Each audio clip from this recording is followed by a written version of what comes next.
Video. Today I'm going to be doing the top 10 AFL players for 2022.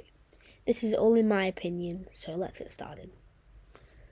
At number 10 we got Ollie Wines. Polled a record equaling 36 votes to become the Power's first Brownlow medalist, and is the head honcho of a strong midfield brigade. Wines' past 2 seasons have been elite, with Port Adelaide's vice-captain a blocking presence at stoppages and clearance star. Now moving down to number 9. Lachie Neale. All the noise out of the Lions is that Neale is back to his prolific, damaging best through the midfield. His 2022 season catapulted him into the game's elite, and has injury-hit year last season hurt the Lions. One of the best first possession midfielders in the game, Neale will have a point to prove after his floated trade request at the end of the last year. Sam Walsh.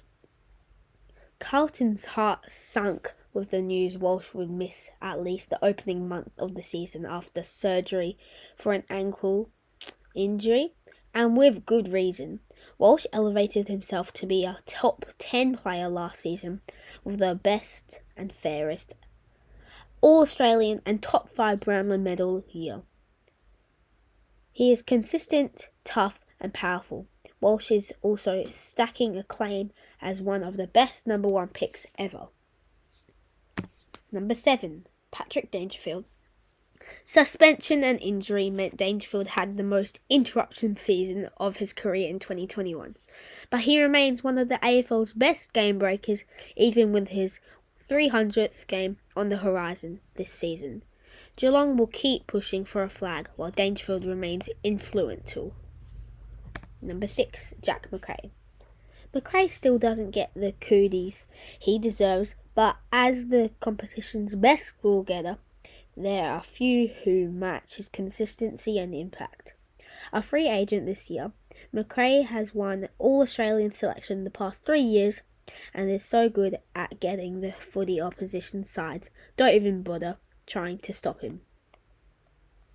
Number 5. Max Gawn.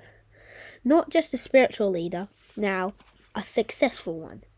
Goren brought the cup home to Melbourne and has 5-goal preliminary final against the Cats summed up his massive influence around the ground. A 5-time All-Australian, Goren is the head of a competition ruck group around the competition and isn't going anywhere soon. Number 4. Clayton Oliver. Already a Melbourne great at 24, Oliver is a 3-time best and fairest winner and one of the competition's hottest midfielders. Ultra consistent, he supercharged the Demons' third quarter of the Bulldogs in the grand final.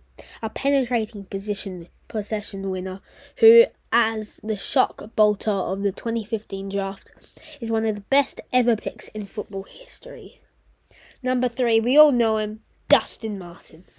The first serious injury of Martin's glittering career, a nasty kidney injury, saw the superstar Tiger miss the last chunk of 2021. Plays the game on his terms, and his terms usually win out. The best big game player of all time will be hungry to bounce back after Richmond's drop last year. Number 2, Marcus Bontempelli. When Bontempelli's third goal sailed through in the middle of the third quarter of the last grand final, another level of greatness awaited the Bulldog skipper. He was his side's best player in the Premiership decider defeat, is a 4-time best and fairest and remarkably contestant. Booted a career-high 31 goals last year and is perhaps footy's hardest matchup. And number 1, Christian Petracca. Petracca's fundamental grand final eaches him in football and Melbourne history, and he starts this season as the clear best player in the game. Powerful, explosive, damaging, robust, unstoppable.